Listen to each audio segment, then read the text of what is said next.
Bonjour à toutes et bonjour à tous, très chères auditrices et très chers auditeurs. J'espère que vous allez bien et que les deux sujets que je vous ai proposés vous intéressent. J'attends avec impatience votre réponse dans les commentaires. On verra bien quel sujet vous intéresse le plus. Donc, dans cet épisode, on va s'intéresser vraiment au sujet des ondes gravitationnelles. Non seulement elles ont révolutionné notre façon d'observer l'univers, et en plus, depuis leur première détection en 2015, je vous le rappelle par LIGO et Virgo, ils sont devenus un outil précieux pour explorer les trous noirs, les étoiles à neutrons et d'autres phénomènes cosmiques extrêmes. Mais alors, en 2024, les chercheurs ont franchi quand même un pas vraiment en avant, un nouveau cap. Ils ont enregistré plus de 250 nouvelles fusions de trous noirs. Du coup, ça élargit un peu notre compréhension de l'évolution des trous noirs binaires et révéler aussi des phénomènes encore plus exotiques.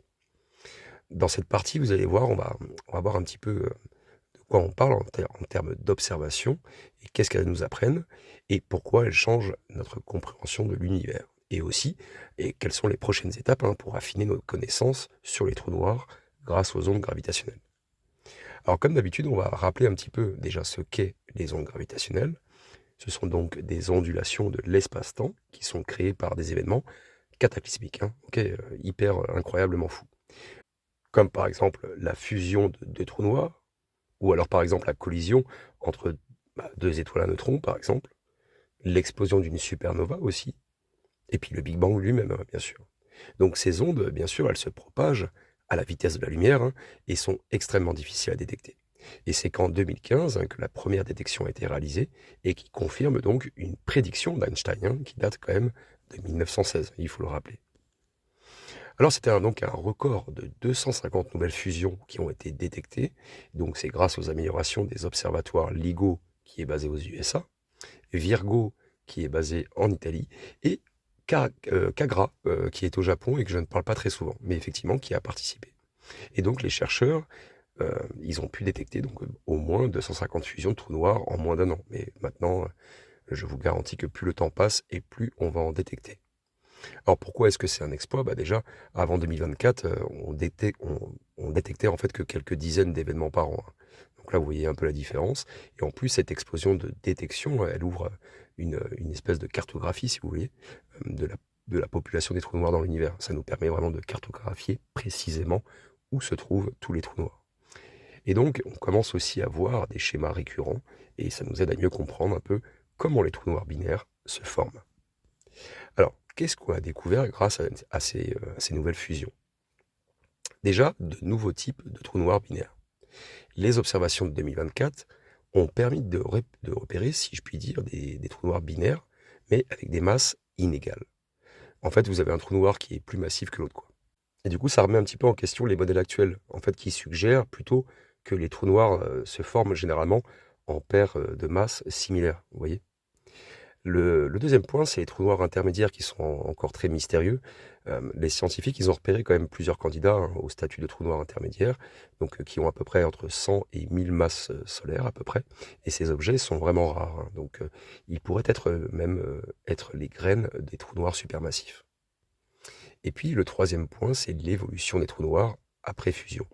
Quand on analyse les ondes gravitationnelles émises par la fusion, eh bien les chercheurs ont pu observer comment les trous noirs résultent, qui sont résultants, vous voyez, se stabilisent. Comment ces trous noirs qui se créent arrivent à se stabiliser après. Et du coup, ces études elles permettent d'affiner un peu les modèles sur l'horizon des événements et sur la relativité générale. Allez, maintenant on va essayer de finir donc sur ce que cela signifie en fait pour l'avenir. Avec ces nouvelles détections, bien sûr, ça marque le début d'une ère de précision dans l'étude des trous noirs. On va pouvoir suivre l'évolution des trous noirs dans le temps. On pourra détecter des trous noirs primordiaux qui sont issus du Big Bang, peut-être. L'étude aussi des fusions sera possible pour nous donner des indices sur la nature même de la matière noire. Et donc, avec les nouvelles générations d'instruments comme l'ISA, donc le détecteur spatial, on pourra bientôt écouter les ondes gravitationnelles qui proviennent des trous noirs supermassifs. Et donc forcément, ça va nous ouvrir une nouvelle fenêtre d'observation sur l'univers. Bien, maintenant nous allons conclure sur cet épisode, sur ce sujet. L'année 2024, vous l'avez remarqué, vous l'avez entendu, ça a quand même été fort de records absolus dans la détection d'ondes gravitationnelles. Ça nous a permis d'étudier les trous noirs comme jamais auparavant, franchement. Et donc, on va essayer de résumer un peu les points clés de ce sujet. Il y a eu 250 nouvelles fusions de trous noirs qui ont été détectées en une année. On a fait des découvertes de nouvelles populations de trous noirs binaires. On a eu des premiers indices solides de trous noirs intermédiaires, alors que si vous vous souvenez à l'époque, dans mes premiers podcasts, dans la playlist des trous noirs, je vous disais à l'époque que c'était des objets très mystérieux. On n'arrivait pas très bien à les comprendre. Et ça datait, il me semble, du mois de mars 2024. Et enfin, bien sûr, l'observation détaillée de l'évolution des trous noirs après fusion.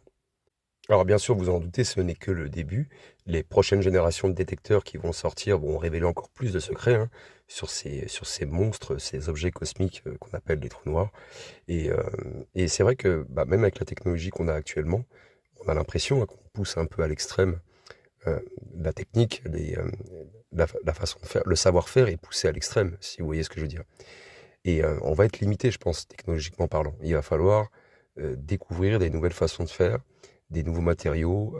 Peut-être les ordinateurs quantiques vont peut-être résoudre certains problèmes qu'on a, certaines problématiques qu'on pourrait avoir quant aux limitations d'observation. Donc voilà, je pense que prochainement, dans les 10 prochaines années, à mon avis, on risque de découvrir des choses incroyables et que technologiquement parlant, on risque de faire un bond en avant, à mon avis.